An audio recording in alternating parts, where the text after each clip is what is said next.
thing we ask of you, one thing that we desire.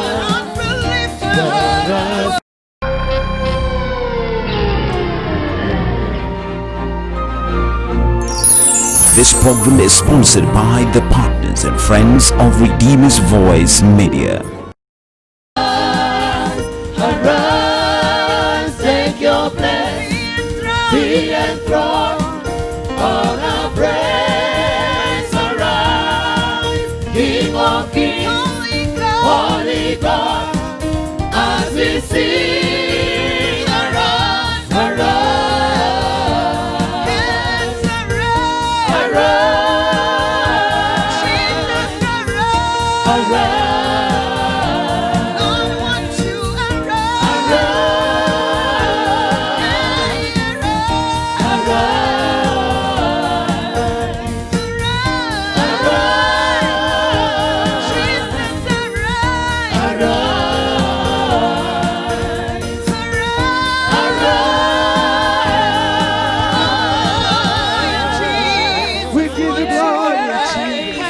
Hallelujah, we give you praise, Lord. You are faithful. Hallelujah. Hakuna Mungu kama yeye siku ya leo. Amen. Hey, cheza cheza kidogo.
Hakuna mwingine chini na juu, hakuna mwingine kama Yahweh.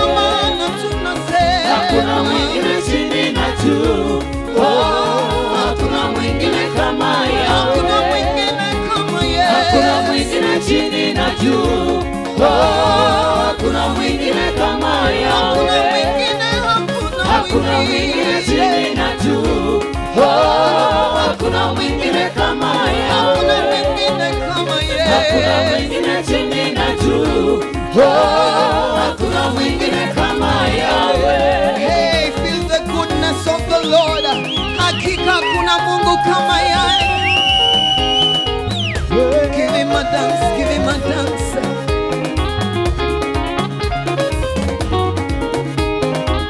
Oh, nani kama Yahweh, mshindi wa washindi. Nani kama Yahweh, mshindi wa washindi. Nani kama Yahweh, mfalme wa wafalme. Nani kama Yahweh, mshindi wa washindi.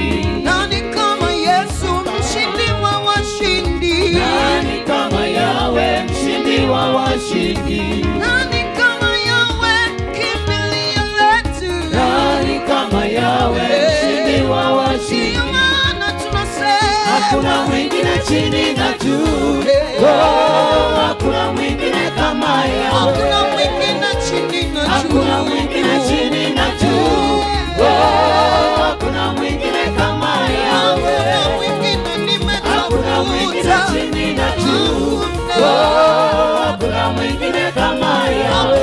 mwingine kama Hakuna Yahweh. mwingine chini na juu, hakuna mwingine kama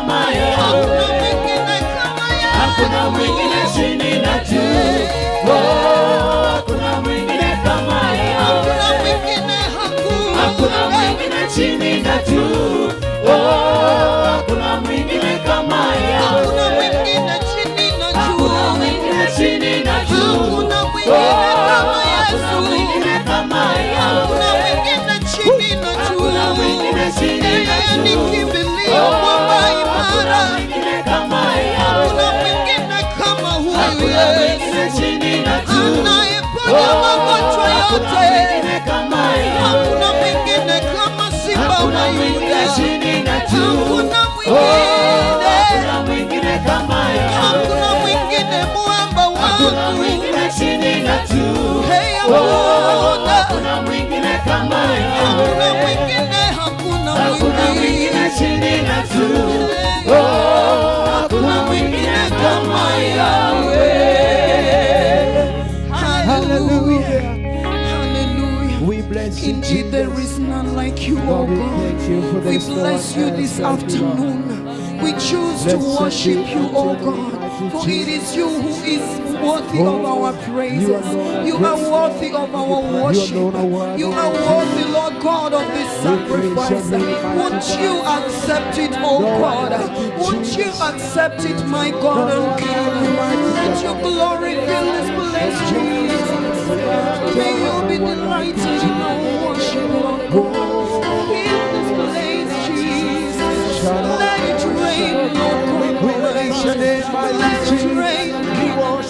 We bless your name, mighty God. Let it rain, Jesus. My soul magnifies the Lord, and my spirit exalts his holy name. Even death could not take him captive. Even in the grave, he was God. Even in the grave, he was God. My soul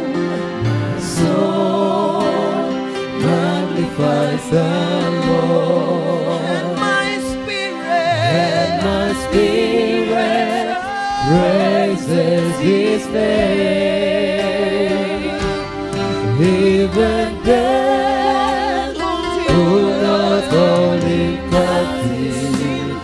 Even in the grave, he was God. Even in the grave, he was even in this place. in this place. He's God. He's Even in this place today. Even in this place. He's the Lord. He's Even in the situation. Even in this He's place. God. He's He's God. My soul magnifies him because He's the Lord. He's Lord. Even in this place. He is Lord. Even in this place. He is Lord. Even in this place. He is Lord. Even in this place. He is Lord. Even in this place. He is Lord. Even in this place. He is Lord. Well, lift up your hands if you believe he is God even in this place. Oh, hallelujah, Jesus. Glorify his name. He We is worthy. praise you, Lord. We praise He is the King above kings. Almighty God, the glorious one, the Hallelujah. Rock of Ages, Hallelujah. the everlasting God. Hallelujah. He is the Lord even in your circumstances, in your pain, in your sorrows, in your challenges. He is still God. Nothing negates him. Hallelujah. Nothing changes who he is. He's Lord. Circumstances don't change him. He is God. He is our Lord. Hallelujah. Glory to Jesus. Well, just tell him, thank you, Lord. Thank you, Jesus. Asante Yesu, asante Bwana. Thank you for all that you have done in my life. Asante kwa yote uliyofanya kwa maisha yangu. Without you, we are nothing. pasipo wewe sisi sio kitu. And we look unto you even tonight and today for the best that you have for us. Na hata leo twakutizamia kwa mema uliotuandalia. Glory to Jesus. Utukufu kwake Yesu. Well, we may be seated as we appreciate this team. God bless you so much. Keti, ongera, asante sana waimbaji.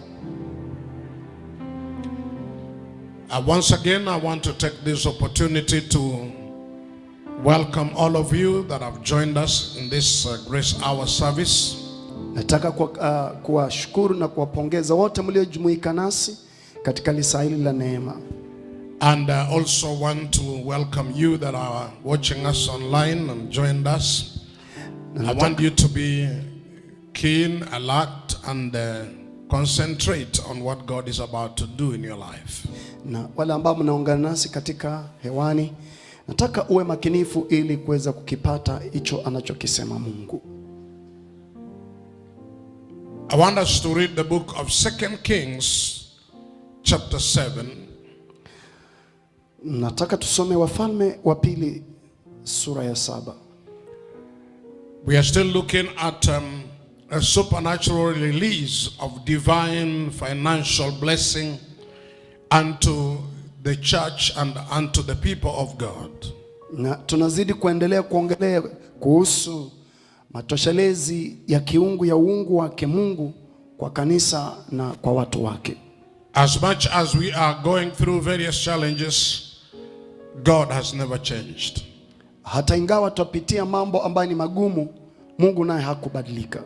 God is the same yesterday, today and forever, and his promises concerning you are still yes and amen. Mungu yeye ni yule yule jana, leo na hata milele, na ahadi zake ni ndio na amina kwetu. And when things don't seem to be working around you, he is able to make them work. Na wakati mambo hayaonekani kukuendea sawa, Mungu anaweza kayanyosha ikaenda sawa. 2 Kings chapter 7 verse 1, the Bible says, Then Elisha said, Hear the word of the Lord. Thus says the Lord, Tomorrow about this time, a seah of fine flour shall be sold for a shekel, and 2 seahs of barley for a shekel at the gate of Samaria. So an officer on whose hand the king leaned answered the man of God and said, Look, if the Lord would make windows in heaven, could this thing be? And the man of God said, In fact, you shall see it with your eyes, but you shall not eat of it. Now there were 4 leprous men at the entrance of the gate, and they said to one another, Why are we sitting here until we die? If we say we will enter the city, the famine is in the city, and we shall die there. And if we sit here, we die also. Now therefore come, let us surrender to the army of the Syrians. If they keep us alive, we shall live. And if they kill us, we shall only die. And they rose at twilight to go to the camp of the Syrians. And when they had come to the outskirts of the Syrian camp, to their surprise, no one was there. For the Lord had caused the army of the Syrians to hear the noise of the chariots and the noise of the horses, the noise of a great army. So they said to one another, Look, the king of Israel has hired against us the kings of the Hittites and the kings of the Egyptians to attack us. Therefore they arose and fled at twilight. And they left the camp intact, their tents, their horses, their donkeys, and they fled for their lives. And when these lepers came to the outskirts of the camp, they went into one tent and ate and drank. and carried from it silver and gold and clothing, and went and hid them. Then they came back and entered another tent and carried some from there also, and they went and hid it. Verse 9, then they said to one another, we are not doing right. This day is a day of good news, and we remain silent. If we wait until morning light, some punishment will come upon us. And now therefore come, let us go and tell the king's household. Lord, we thank you for the reading of this word. Bwana, asante kwa kulisoma neno hili. Help us to understand what you are speaking to the church at this hour. Tusaidie kulielewa unalolisema kwa kanisa kwa wakati huu. In Jesus' name. Kwa jina kuu la Yesu. Amen. Amen. The topic is God, the source of supernatural supply. Na somo letu ni kwamba Mungu ndiye kina ama chanzo cha matoshelezi yetu ya kiungu. Things may be tough around us. Mambo huenda ikawa magumu kwetu. But God is still mindful of you more than anything else. Lakini Mungu bado anakujali wewe kuliko chochote kile. We saw yesterday the chapter 6 about the same story. There's a continuation.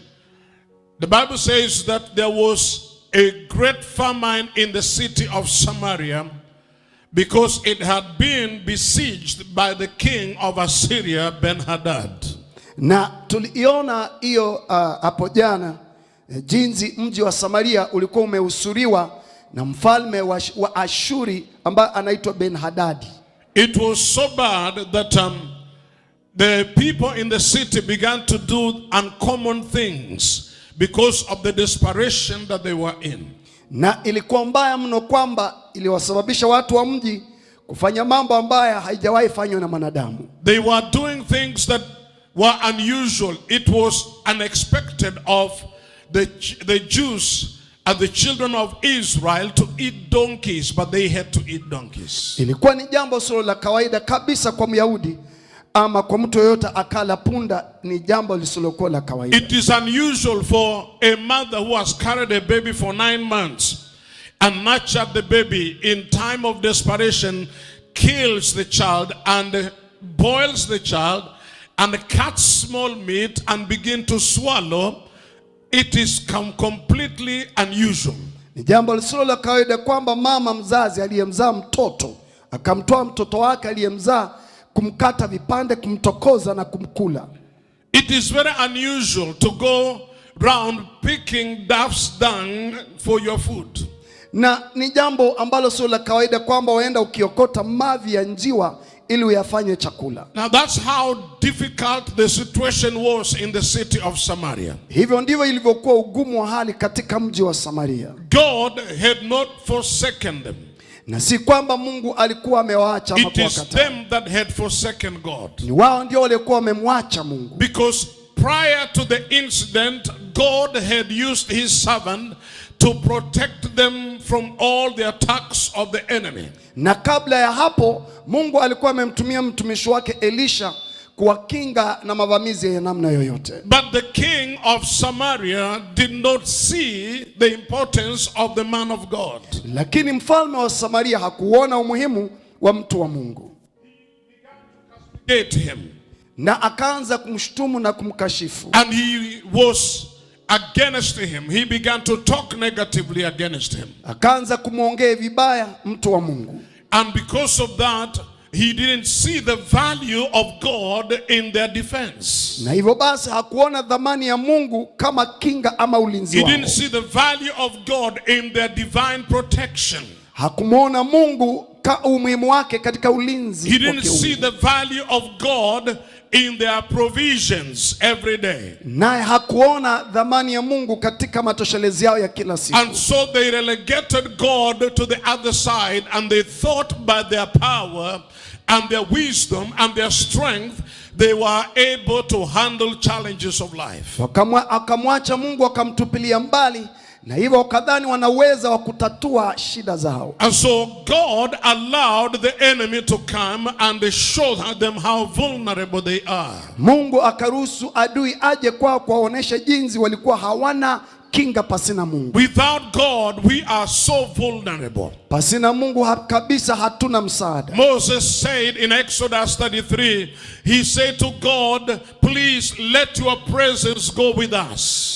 Musa akamwambia Mungu katika Kutoka 33, Mungu uwepo wako uende nasi. Because how will the nations know that we belong to you and you are our God? Je, mataifa itajuaje kwamba sisi ni wa kwako na wewe ni wetu? It is the presence of God that distinguishes the people of God. Na ni uwepo wa Mungu ndio unaowatofautisha watu wa Mungu. We need the presence of God in such a pandemic situation. Tunamhitaji Mungu kwenye hali kama hii tunakumbwa na janga kubwa. As the economies of the world are collapsing.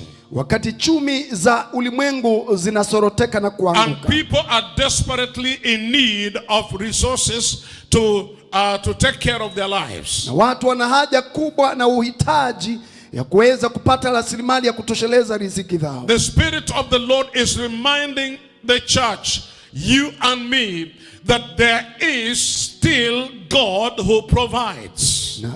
Na neno la Mungu linakumbusha watu wa Mungu ya kwamba yupo Mungu ambaye anaweza kutoshelezea. The children of Israel in Samaria didn't have a way out of their situation because the enemy's intent was to make sure that they either surrender and they are taken captive or they die in the city. Na iwajua manuo ya adui ilikuwa ni kwamba awasukumwe hawa Samaria wajisalimu amri ama wakufe. Because that's how the devil works. Maana hiyo ndio njia na namna shetani hufanya kazi. He will push you to the corner and make sure that you reach a place where you have to surrender to whatever suggestions he's giving. Anakubana pembeni ili kwamba uweze kusalimu kwa hoja anazokupa wewe. And so that's what he was doing. He wanted them to come to a place where they needed to lift their hands and they say, we are submitting to you, now we are your slaves. Alitaka kwamba afikie mahali ambako watasema kwamba twasalimu amri na kutokea leo tufanyika watumwa kwako. In the city, God had a solution.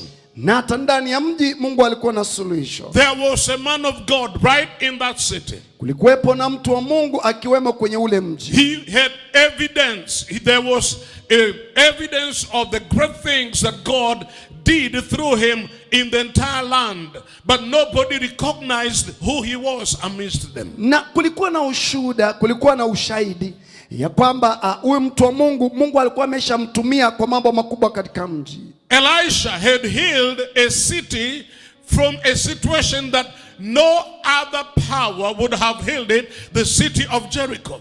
Na Elisha aliponya mji kwenye hali ambayo hamna mtu angeliwahi kuuponya ule mji wa Yeriko. There was an anointing upon him to change circumstances. Na kulikuwa na upako juu ya maisha yake kubadilisha hali na mazingira. He had healed a dead boy. Alikuwa amemponya na kumfufua kijana aliyekuwa amekufa. He had stopped armies from coming to attack the city. Akazuia majeshi kuvamia mji. One man, he took control of the entire army of Syria. Yani mtu mmoja alichukua ushukani kuongoza jeshi nzima la Shami. When they were coming to arrest him, he said, let them be blinded. And they were blinded and they were taken to the king. And the king wanted to kill them. He said, no, they already you are slaves. You don't kill slaves. Walipokuwa wamekuja akawapofusha macho akawapeleka mbele ya mfalme. Mfalme akaulizia kama atawaua, akawasema hao wameshakamatwa, utawaua watu tayari wameshakufa. The exploits of one man of God was the center of protection of the entire city and land. Matendo makubwa ya mtumishi wa Mungu yalikuwa ni ushahidi kamili kwamba upo ulinzi kwa mji mzima na nchi. Because if God has got to do anything in a place or for a people, he will use and raise a man. Na Mungu kama ataokoa sehemu ama watu, atamuinua ama atamtumia mtu. And so Elisha was in the city, but nobody cared about him. When you disregard the voice of God or the prophetic voice that God has given to you, you easily enter into a situation that is dire. Na ukiipuuza sauti ya kinabii ama lile neno Bwana alipeana kwako, utaingia kwenye hali ambayo ni ngumu. So Elisha was in the city with a word of deliverance for the city, but nobody cared. Na Elisha alikuwa kwenye mji na neno la ukombozi, wala hamna mtu alijali hiyo. As we said yesterday, kings of this world today, they are spending time castigating the church and talking against the people and the men of God, and they do not know that the solution for COVID-19 and the situations that the world is going through is in the mouth of the men of God. Na hata viongozi na wafalme wa mataifa wanakashifu na kuwanena vibaya watumishi wa Mungu na kanisa, pasina kujua ya kwamba janga hili la COVID-19 suluhisho lake lina mtu wa Mungu. If only you can believe with God, all things are possible. Iwapo tu utaamini kwa Mungu yote yawezekana. But when things were so bad, the king went to see the man of God with an intent of killing him. Na vitu vilipokuwa vimeharibika, mfalme akamwendea mtu wa Mungu na makusudi ya kumuua. But Elisha stood and he said to him, listen. Elisha akasimama na akasema, sikiza. Hear the word of the Lord. Lisikieni neno la Bwana. Thus says the Lord. Asema Bwana wa majeshi. Tomorrow. Kesho. Because your situation needs an urgent answer. Maana hali yenu yahitaji jawabu la dharura. You don't need a prayer that will wait for another 1 month or 2 months. People are dying. Ungoji kwamba upate chakula kitakachokuja mwezi ujao, watu wanakufa leo. Your situation needs immediate solution. Hali yako inahitaji msaada wa dharura. And God said to the man of God, don't wait, tomorrow something is going to happen. Na mtu wa Mungu akasema, msingoje, kesho panapo majira kama haya. About this time the seah of fine flour shall be sold for a shekel. Panapo majira kama haya, kipimo kizuri cha unga mzuri kitauzwa kwa shekeli moja. And 2 seahs of barley for a shekel at the gate of Samaria. Na vipimo viwili vya shairi kwa shekeli langoni pa Samaria. That was unheard of because the food in the city, number one, was scarce. Therefore, it was very expensive. Na wakati kama huo chakula hakikuwepo na kikipatikana gharama yake ilikuwa ni kubwa. It was so expensive that the poor would not afford it. Gharama yake ilikuwa ni ghali kwamba yule ambaye ni maskini hawezi jimudu. And so for God to say the food will be so cheap in this city tomorrow, it was something that was out of this world. Na kwamba Mungu aseme kwamba chakula kitauzwa kwa bei nafuu, likuwa ni jambo ambalo halingewezekana. That's why the officer that was sent to kill the man of God, when he heard the prophetic word, he said, how can this happen? Look, if the Lord would make windows in heaven, then could this be? And of course, God is still able to create windows in heaven. Akasema yule akida ambaye mkono mfalme uliegemea, akajibu kusema ya kwamba hata kama Bwana angefanya madirisha mbinguni, je, jambo hili lingewezekana? Haujui kwamba bado Mungu ana uwezo kutengeza madirisha. What you need in such situations, when there is a crisis, you need the word of the Lord. Unachokihitaji kunapokuwa na tatizo ama shida ni neno tu la Mungu. You need God to send a word. Unahitaji Mungu atume neno. Bible says in Psalms 107 verse number 20, and he sent a word and healed them from all their calamities. Zaburi ya 107:20 yasema naye alituma neno na kuwaponya na magonjwa yao. We need the word of the Lord. Nasi twalihitaji neno lake We Bwana. need to pay attention to the voice of he that is speaking to us from heaven. Twahitaji kuzingatia sauti ya yule anenaye kutoka juu. Because if we do not hear him and obey what he is saying, there is no way of escape. Na iwapo hatutatii ama kumsikia anavyosema, basi hatuna njia ya kupona. Hebrews chapter 2, the Bible says, if we neglect such a great salvation, how will we escape? Anasema ikiwa tutaupuuza wokovu mkuu namna hii, tutaponaje? God has a way of escape for his people. Mungu ana njia ya kupona kwa watu wake. So he said tomorrow. Akasema kesho. In other words, there is a 24-hour miracle that is going to happen. Maana yake tuna muujiza wa masaa 24 You utatokea. don't have to wait. Just believe, because with God it is possible. Na uhitaji kusubiri kwa maana kwa Mungu You are in inawezekana. a situation right now. Na tunapoongea sasa uko ndani ya hali I fulani. want you to look unto Jesus, the author and the finisher of our faith. Nataka umtizame Yesu, mwanzilishi na mtimizaji wa Matthew imani. chapter 6 from verse 25, I think 24, 25.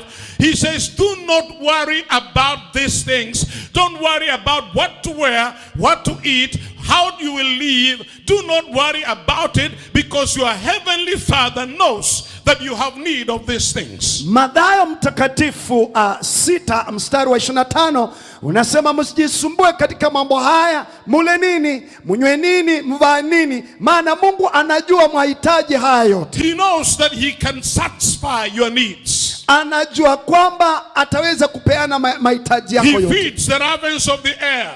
Yeye huwalisha ndege wa angani. He clothes the flowers of the fields. Naye huwavika majani ya kondeni. And he makes everything operate in synchrony, even when you as a man doesn't know how it works. Naye huyafanya mambo yakajiendesha visawa wakati ambapo mtu hatauyaelewi. He says you go to sleep and you wake up and your hair is growing. Every time you cut it, God has them in his book. He knows how many or how much of hair you need on your head, and you don't worry about how it grows. He knows that you need these things. You don't add a cubit to your own height. Every time he is making you to grow, you don't know how it happens. Na wewe hulala ukaamuka ukapata unywele wake unakuwa unanyoa, na ujui vile nywele zinakuwa. Kwa hivyo wewe hauna nguvu hata ukaongeza kimo chako kwa urefu. When you are in your mother's womb, who was there making you to grow, and from wherever destination you had come from? Na wewe ulivyokuwa kwenye tumbo la mama yako, nani alifanya ukakua, mifupa ikakua kwenye tumbo? Today, in your mouth. Hii leo unayo meno kinywani mwako. And because you have teeth in your mouth, you are thinking that now you can survive on your own. When all these years, it is God who has been in control of your own life. Na sasa umemea meno, unafikiria kwamba utajisimamia. Na hii miaka yote Mungu ndiye amekuwa akishughulikia maisha yako. He has taken care of you through thick and thin. Bwana Mungu amekupitisha magumu. When people never cared for you, he did.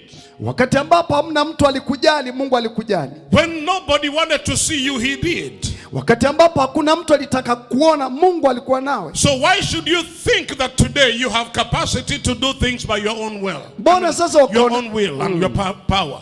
Mbona unaona leo eti leo unaweza kujisimamia? So this man said, unless God opens the windows of heaven, then maybe it will happen.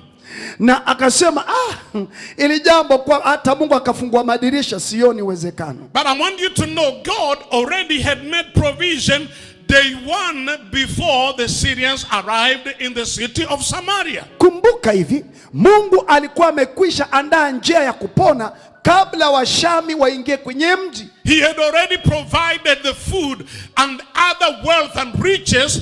They had to carry it from their own nation in multitudes. The whole treasury of Samaria was right at the door of the people of Israel. Nani Mungu aliwaandaa wao majeshi, wakabeba kila kitu, rasilimali zote za nchi nzima, wakaletea watu wa Israeli. They carried clothes, they carried food, they carried gold, they carried silver, they carried precious things, they carried horses, they carried donkeys, they carried chariots, and they brought all these things loaded to bring them to the enemies. They thought they were coming to put under siege. Na wakaja wamebeba kila kitu, mavazi, vyakula, farasi, tuseme hiyo ni magari, malori, kila kitu kimerundikwa. Wameleta ili kwamba kuteka nyara maadui waliodhani wao ndio walikuwa maadui. Whatever is holding you captive has a solution in it. Chochote kilichokushika mateka kina suluhisho lako. I say it has carried your answer. All the prayers you have been making is loaded in your problem. Sikiza, hiyo shida yako, maombi yote umeomba, majibu yake iko ndani ya shida yako. Oh, if you believe it, shout a better amen. So sema amen. I can't hear you shout a better amen. Sema break amen. Your sorrow, break your fear, break your worries. Toka ndani ya hofu zako, toka ndani ya wasiwasi zako. These people were dying, eating their children, eating dove's dung when food was just next door.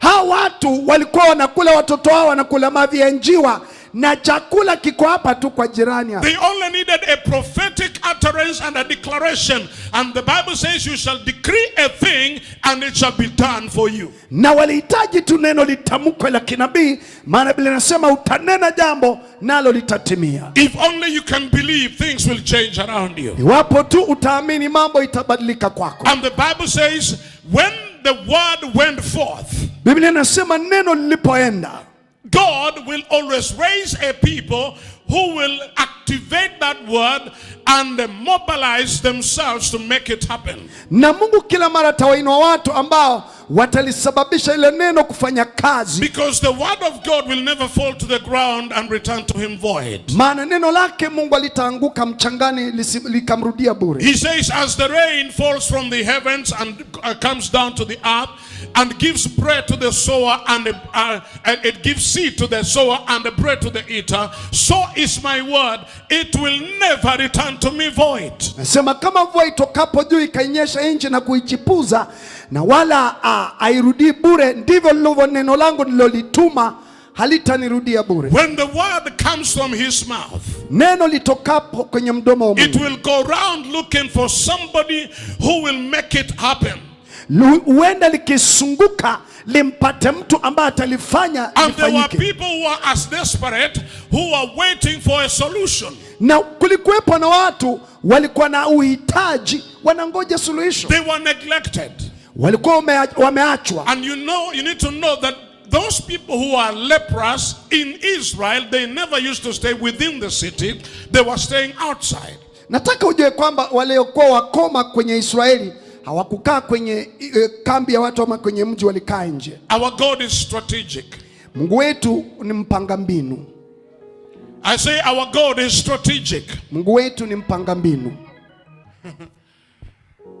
Even the Syrians would not touch these lepers. Hata wale Washami Washura hawange washikawa. Are you listening to me? Unanisikiza? Because a few years ago their captain Naaman was leprous and they know how it went through the entire army. Na miaka michache jemedari wao yule Naamani alikuwa na ukoma na wanajua vile ilikuwa inakuwa na yeye. And so they didn't want to move closer because they knew this is a contagious disease. Hawakutaka kusongea karibu, walikuwa na keep social distance. Hawakutaka hii kitu waingie. So to see somebody leprous, the army said leave them alone.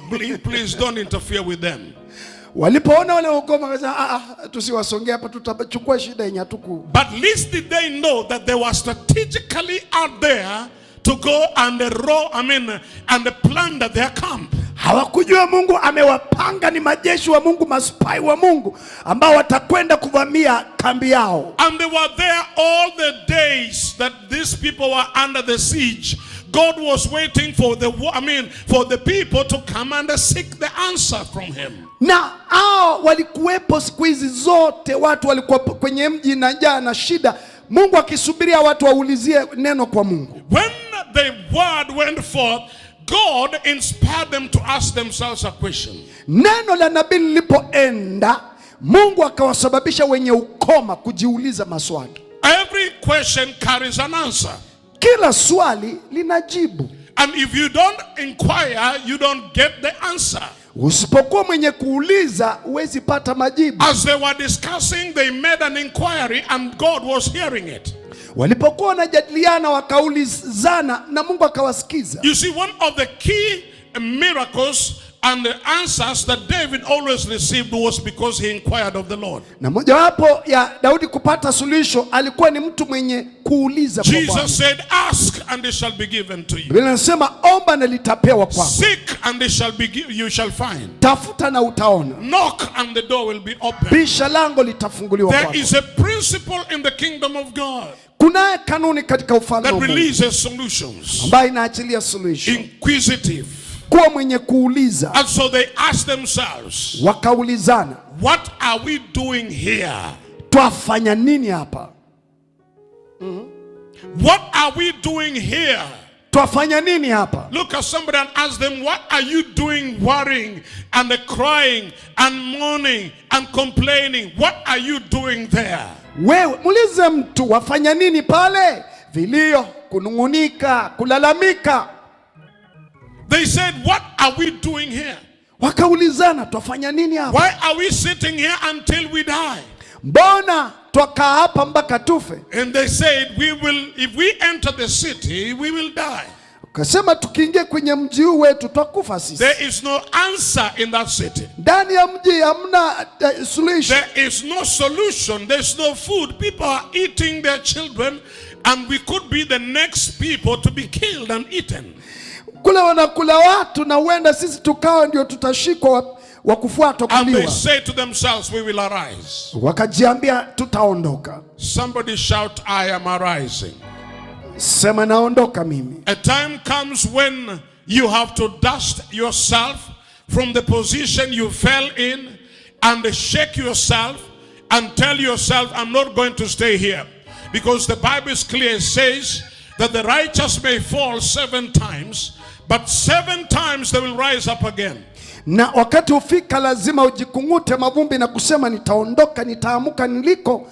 Maandiko yanasema mwenye haki mara 7 ataanguka na mara 7 atainuka. Weeping may endure for a night, but joy comes in the morning. Kilio ushinda usiku kucha, lakini furaha huja asubuhi. They rose up that night and they said, we are not going to wait until we die. Waliamka na kuondoka kwenye mapambazuko, wakasema hatufi hapa. God moves with movers and he shakes with the shakers. Mungu yeye huenda na wale ambao wanasonga na anatikiza na wale wenye kutikiza. When they began to move, they said, we are going to confront the armies of Syria. If we die, we die, but we are not going to die sitting here. You have to arise to do something about your situation. The moment God says a word, do something about that word. Na wakasema tutaondoka, kama tutakufa tufe, twafanya kitu. Wewe lazima ukate kalu kuamuka kufanya kitu. Mungu anapotamka neno anakutaka uinuke na kufanya kitu kuhusu hilo neno. God will send you a word, but you need to act on that word. Mungu atakutumia neno, lakini lazima ulifanyie kazi hilo neno. He sent a word to Isaac. He said, don't go to Egypt. The famine is there, but you don't go there. Don't follow every other method people are using. I want you to stay in the land. He did exactly that, and the Bible says he began to prosper. Isaka alipotaka kuteremka Misri, Mungu akamwambia usipaondoke mahali hapa, kaa hapa hapa. Naye alipokaa pale akatii Mungu, akaanza kufanikiwa. To cut the long story short, the Bible says as they began the journey, God began to shake the land. Every place they were moving, as they stepped down, the earthquake was moving. Horses were being heard. There was a noise. There was a wind. And the people in the Syrian camp, they were not thinking that there are 4 lepers coming. They heard the sound of a mighty army coming against them. Na walipoanza kutembea, kila hatua walioichukua ilisikika kama vishindo vikubwa vya farasi na magari ya farasi. Kwa hivyo wale Washami hawakusikia wenye ukoma wanakuja, walisikia ni vishindo vya magari na majeshi. If that is not supernatural, tell me what it is. Kama hiyo sio ya kiungu, nakuuliza ni nini? Because our God operates supernaturally. Mungu anafanya kwa njia ya kimuujiza sana. I believe the moment they said we will arise, the angels also were activated. Waliposema tunaamuka kufanya kitu, malaika pia wakaamuka kuanza kufanya kitu. Because the angels are there to do the will and the word of God. Malaika wapo ili kutenda na kutekeleza mapenzi ya Mungu. And so the angels mounted the horses. Kwa hivyo wale malaika wakapanda farasi. And as they were moving, there was a noise heard in the enemy's camp that there is an army against you. Listen, they are clear with what they said. They said there are several armies that are coming against us. Na kwa hakika walipoanza kutembea kukasikia hiyo mashindo, na ni ukweli kwamba wale walishuhudia kusema hao watu wamekodi majeshi wengi wanakuja. It was not just a small army. Halikuwa ni jeshi ndogo. They said this is what they said. Hii ndio walisema. The sound of this army on this left side, it is from the Hittites. This other army is from Egypt. This other army is from the Amorites. Maybe we are not going to survive here. Wakasema wa hivi wanatokea pande hivi, Waamori watokea pande hivi, wa Misri pande atuponi. They didn't have time to put on their clothes. It was at night. They left with their pajamas, if they had pajamas. Hawakuwa na nafasi ya kuvalia mavazi, ulikuwa ni usiku. Kama kulikuwa na zile nguo za kulalia ndizo walizoondoka nazo. So all the suits, imagine people going to battle with the suits. Masuti yote, kwani unaenda vitani na suti? But they left all their clothes, their wardrobes. Waliacha mavazi yao, masuti yao. They left all their cars. Magari zikaachwa. They left everything. Wakaacha kila kitu. They left food in the stores. Chakula zikaachwa kwenye. They left shoes. Viatu vikaachwa. They left everything. Wakaacha kila kitu. And by the time this 4 lepers reached the city, they were surprised. May God surprise you in this season. Amen. Wale wenye ukoma walipofika pale kwenye mahema ya wale, wakashangaa. Naomba kwamba Mungu akushangaze katika msimu huu. They were so surprised that the camp was empty. Walishangaa yale marago yao yalikuwa haina kitu, haina mtu. People are eating children with food without any guard against it.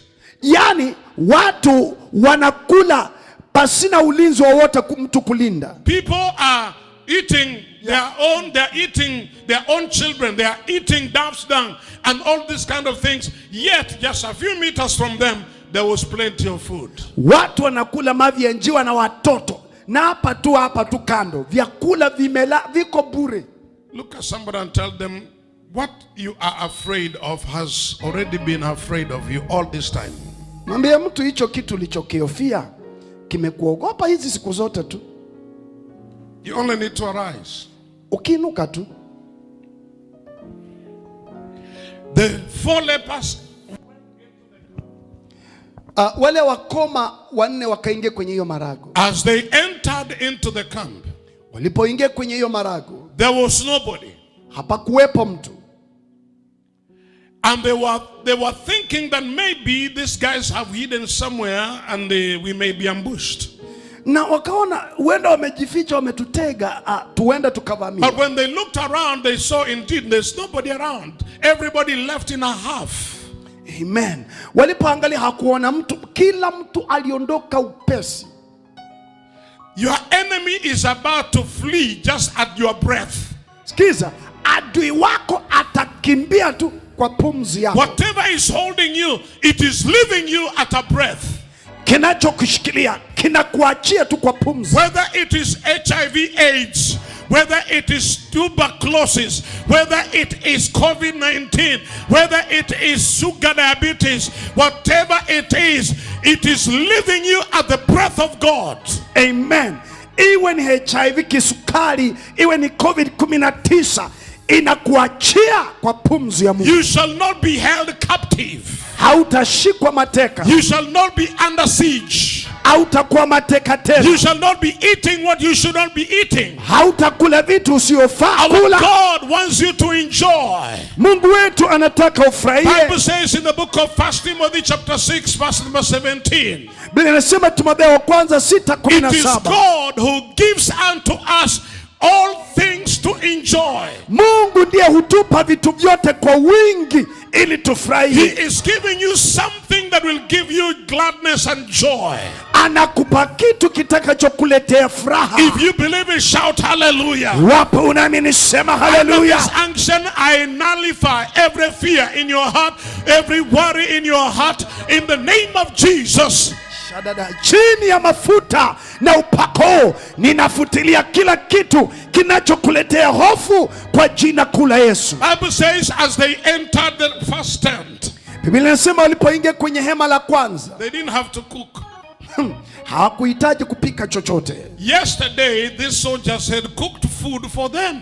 Na jana yani usiku tu hao majeshi walikuwa wameshawapikia hao wenye ukoma These chakula. guys were hungry for many days. Jamaa hao wa ukoma walikuwa na njaa siku nyingi. They wouldn't know how to cook.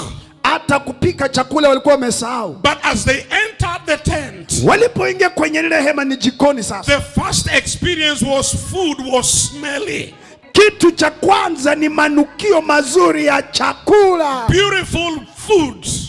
Vyakula vitamu It's the kweli. first thing they needed to get strong. Hiyo ndio walihitaji ya kwanza wapate nguvu ya kuokota And maji. so God provided ready-made food. Mungu akaleta vyakula vya haraka vya take away. And they went there and sat on the dining table. Na wakaenda wakaketi kwenye meza ya kula. For God said, Maana asema Bwana, I will prepare a table before you nitaandaa meza mbele yako in the presence of your enemy. katika uwepo wa maadui. I will prepare a table for you Nitakuandalia meza in the presence of your enemy. mbele ya adui May wako. he prepare a table for you. Bwana akuandalie meza. I say, may he prepare a table for you. Jehova akuandalie meza. Don't look at the fear of the enemy. Usiangalie hofu ya adui. When God is on your side, Mungu akiwa upande wako, nobody can be against you. hakuna atainuka kinyume chako. When God is working behind the Mungu scenes, kama anafanya kazi nyuma ya even kila those kitu, people who hate to bless you, they will bless you by hata force. wanaokuchukia watakubariki kwa I lazima. say they'll bless you by force. Nasema watakubariki kwa Those who didn't lazima. want to open a door for you, Waliotaka usiotaka kufungulia lango, open it, they like it or not. wapende wasipende, watakufungulia Those who don't lango. want to give you money, Wasiotaka kupa pesa, when God is on your side,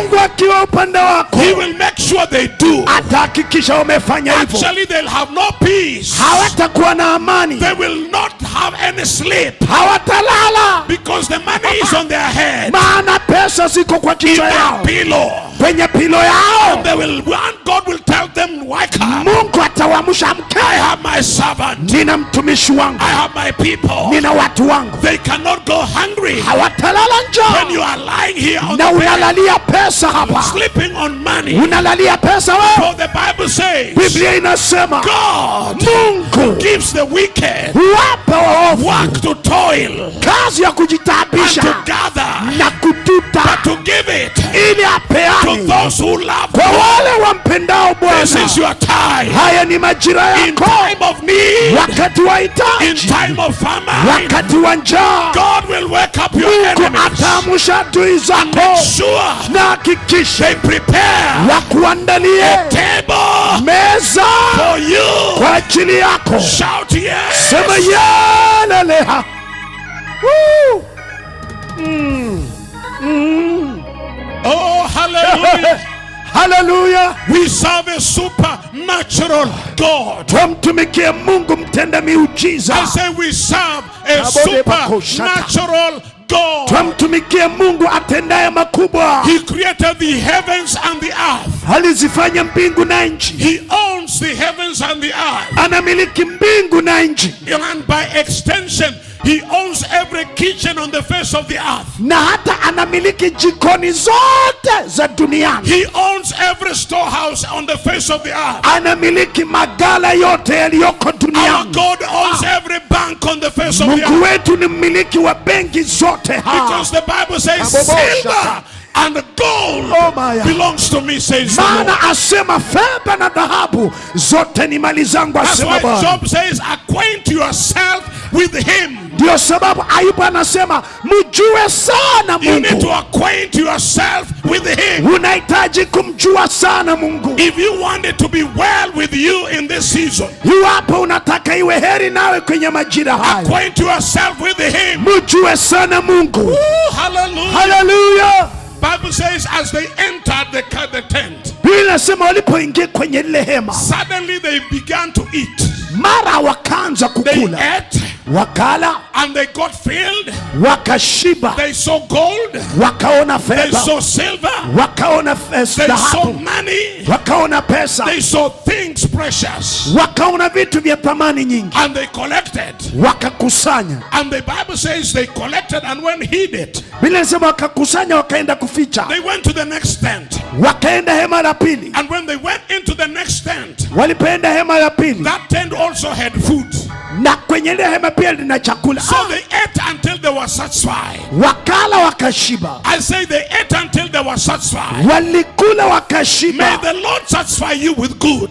Bwana kushibishe na I say mema. may He satisfy you with good. Bwana kushibishe na In mema. time of sorrow there will be laughter in your mouth. Wakati wa machungu kutakuwa na furaha moyoni. Hallelujah. Haleluya. And they gathered and they collected. Wakakusanya, wakatuta, And they went and hid it. wakakwenda They kuficha, went to the third, wakaenda ya the tatu, fourth, ya nne, to the sixth. ya sita, And they put on nice clothes. wakajivika mavazi, Their feet didn't know how to wear shoes. hata viatu wakavivalia. But for the first time, Kwa mara ya there kwanza was golden shoes and expensive shoes. viatu vya dhahabu vyenye gharama And kubwa, they pushed their feet in it. wakaingiza miguu yao ndani, They were nice, looking well. walionekana nadhifu In the sana. next tent, there was a lot of perfume and whatever it is. Yeah. Kwa hiyo nyingine wakaenda marashi, manukato And the- mazuri,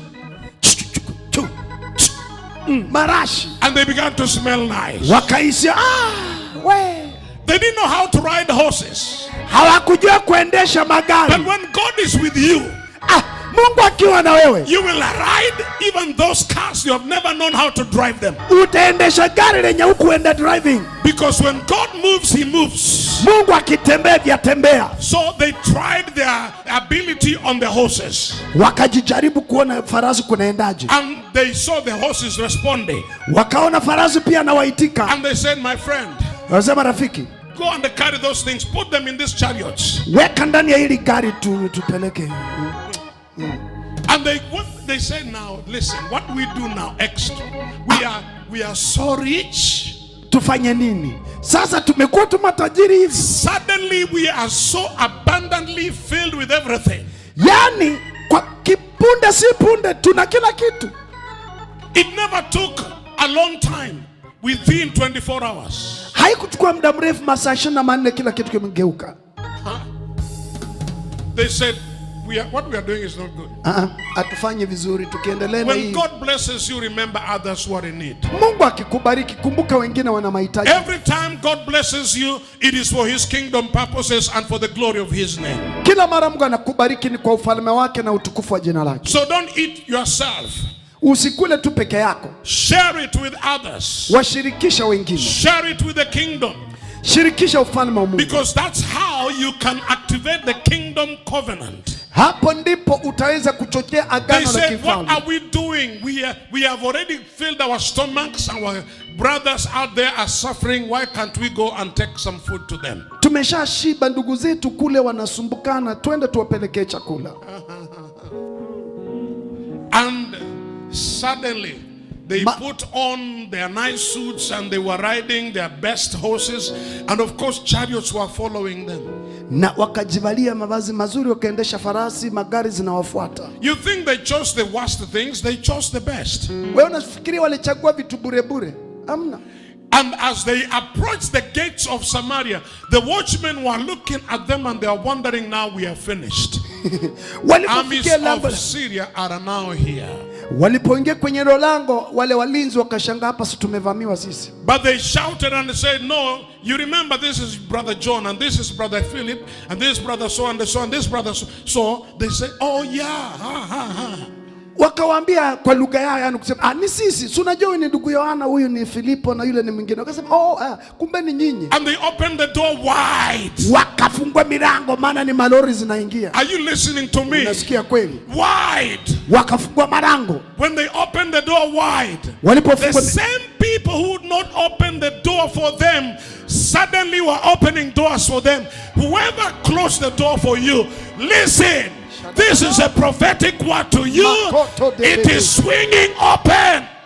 Wala watu ambao waliwafungia milango wakawafungulia na kutabiria, waliokufungia milango watakufungulia. And the Bible says they looked at them and they are marveling and they said, look on us. Wakiwa kinashangaa wakaambia, tutizame, ni sisi tu. And they were speaking their own language. Waliongea lugha wakajua sio Washami. They said, look on us. Tutizame tu. I am the son of so and so and so and so is my brother and so is my cousin. Na si mimi ni baba yangu ndio yule, kaka yangu ndio yule, dada yangu ni yule mwingine. Now this is what the Lord has done. Hiki ndicho Bwana amefanya. Out there is plenty of food. Huku nje Bwana, vyakula vingi. There is so much, you shouldn't be dying here. Kuna vingi huku, msife hapa ndani Bwana. And the king said, Mfalme akasema, I know what has happened. You see, when you have doubtful leaders, you are in trouble. Mfalme akasema, mimi najua chenye kimefanyika. Ukiwa na viongozi wana mashaka, hiyo ni shida baba. Critical, suspicious. Kila mara wanashuku tu kila kitu. The king said, hey, I know what has happened. Nimejua hii kitu, najua njama tumefanyiwa. Now we have been, you know, they have just laid a trap for us. And they have allowed these people to come and just entice us so that we can go and be attacked by ambush. Wametutega. Wanata wanatumia hawa vijana wa ukoma hao ili kututeka sisi, wakuje kutuvamia. Look at somebody and tell them, stop being suspicious. When God begins to work, you have to believe what he's doing. Wacha kuwa na kushuku na mashaka. Mungu kama anafanya kazi, amini. And he said, send people to go and spy. Kasema akatuma watu CID yake, nenda mchunguze hiki. Let me tell you the secret. Acha nikwambie siri. Those who went there, they didn't come quickly because they also got loaded. Wale ma CID wenye walienda huko hawakurudi haraka, maana wao pia walijishibisha wakachukua vya kwao. And I believe they hid it fast. Hadi na imani walificha ya kwao. Hallelujah. Hallelujah. And there are those who are aggressive, who heard something is happening the other side. They said, we are not waiting for those to come. And they began to run towards the place. Na wapo watu walisikia fununu wakasema, atungojei, kama ni kukufa hapa tumekuwa tunakufa, wakakimbia. Let's die there too. Tukufe huko afadhali. And they began to press through the gate. The man that was saying, if God will open the window, then this thing will be, was the one that was telling people, don't go, don't go, don't go, please don't go. Just wait for the information to come back. They crushed him and they stepped on him and they killed him instantly. You don't stop people when a miracle is taking place. Yule jamaa ambaye alikuwa alishuku neno la nabii kusema hata kukafunguliwa madirisha mbinguni, alipokuwa pale anasema msiende, ngoja kwanza, hii kitu ni uongo, hii kitu ni uongo, alikanyakwa na kafa, kwa sababu huwezi zuia miujiza kama inafanyika. Listen, the power of God is flowing in his church right now. Hallelujah. And you are sitting there under the spirit of suspicion, saying there's COVID, I can't go to church next Sunday, I can't be in the church next Sunday. Listen to me, the hour has come for the aggressive to rise up and they say, I go to church, the devil likes it or not. Oh, I will be in the lunch hour, I'll be in the morning glory, I'll be every time in the house of God, because that's where my answer is.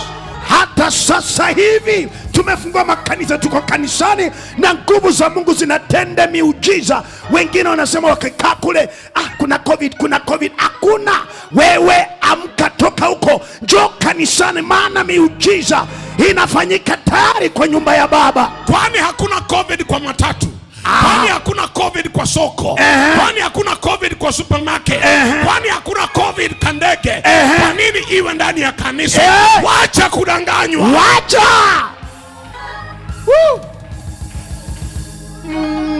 Shout yeah! Yeah! There is a place where things happen, and that is in his presence. Kuna mahali vitu vinafanyika na ni katika uwepo wa Mungu. And that's why David said, I covet, I desire to be in his presence. Ndio sababu Daudi akasema nalitamani kuwa katika nyumba yake Mungu. One thing I desire is to be in his presence. Jambo moja nimelitamani kwa Bwana ni kuwa katika May you uwepo wake. arise in the name of Jesus. Ukainuke katika jina la And to Bwana. conclude the matter supernaturally, according to the word of the Lord, everything happened as the word of God was spoken by the man of God Elisha. Na kila kitu kikatendeka kama mtumishi wa Mungu Elia alivyokuwa amesema. May the word of God work for you. Neno la Bwana likufanyie Stand kazi. up on your feet, lift up your two hands. Inuka kwa miguu yako, nyosha mikono yako. And just open your mouth and make it happen for you. Tell the Lord, I receive the word. Let this word be active in my spirit, in my life, in my everything that I desire. Thank you for you are releasing an answer into my situation. In the mighty name of Jesus. Shalobo kandala mahasaya. Ikezenta bamalanga suko posa katali mahasa. Oh, hallelujah. We exalt you, Jesus. Yesu tunakutukuza. We magnify you, King above kings. Twakuinua mfalme juu ya falme May wote. you work miracles even now. Ukatende miujiza hata Bring sasa. healings. Leta ponyaji. Let the people of God be delivered from fear, Watu wa Mungu waokoke na hofu from worries na wasiwasi and mwingi anxiety. na kusumbuka mioyo zao. In the mighty name of Jesus. Katika jina la Yesu. O kabayantolobo satalamanasa. Raise the level of faith and confidence in the hearts of your people. Inua kiwango cha imani na ujasiri ndani ya watu wako. That we are not going to be scared by the words from suspicious hearts. Kwamba Bwana watu watatishwa na maneno yanayotoka kwa mioyo ya But we shaka. will believe the word of the Lord. Lakini kwamba wataamini neno lake Oh, Bwana. come on, lift up your hands and just receive this incorruptible word of the Lord. Lipokee tu ili neno la Bwana lisiharibike. Oh, hallelujah. Come on, drink of this power. Kunywa Drink kutoka of this nguvu hizi. anointing this afternoon.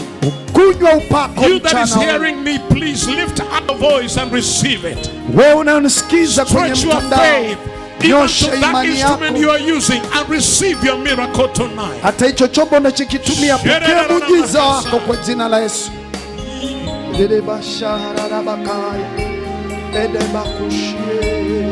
You are great. You do miracles so great.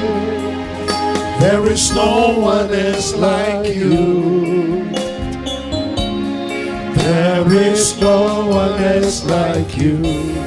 You are great. You do miracles so great. There is no one else like you. There is no one else like you. You are great. You are great. You do miracles so great. There is no one else like you. There is no one else like you. You are great. You do miracles so great. There is no one else like you. There is no one else like you. If you believe it, clap up your hands and celebrate him. Wapo unaamini, mpigie Bwana Yesu makofi. Oh, hallelujah. Jesus, we thank you. Yesu, tunakushukuru. It is good for us to share in good things after we have heard this kind of word. Go to your pocket, sit down. Go to your pocket, go to your phone, and take out a very special offering tonight. Nenda kwenye mfuko wako, chukua sadaka yako mzuri kwenye simu yako, kwa paybill. Use your phone. Tumia simu yako. Go to M-Pesa. Nenda kwenye M-Pesa yako, access the M-Pesa place. Ukaenda mahali kwenye imeandikwa M-Pesa kwa simu yako.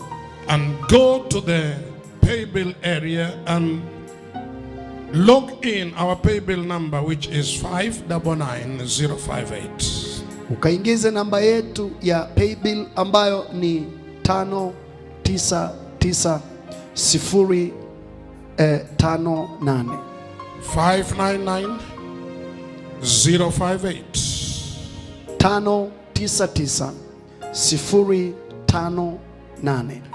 Our God knows how to bless you as you release what you have. It is Him who said, "Give, it shall be given back to you. Good measure, shaken together, running over. God will make men to bring it to you." Mungu wetu ndiye aliyosema kwamba toa, na Mungu atasababisha watu wakupee kipimo kizuri, kilichosukwa, kilichosindiliwa na kinafurika. Show God where your heart is. Muoneshe Mungu moyo wako uko wapi. And I want us to stand up so that we can give. All of you that are online, please do the same. Use our paybill number 599058. Join in this grace. Connect with this word. And the Lord is about to open doors that no man could open for you. Ninyi mnaotusikiza ama kututizama kwenye mtandao, tumia namba yetu ya paybill ambayo ni 599058. Sehemu ya account unaweza andika sadaka ama zaka kutegemea na chenye unakitoa.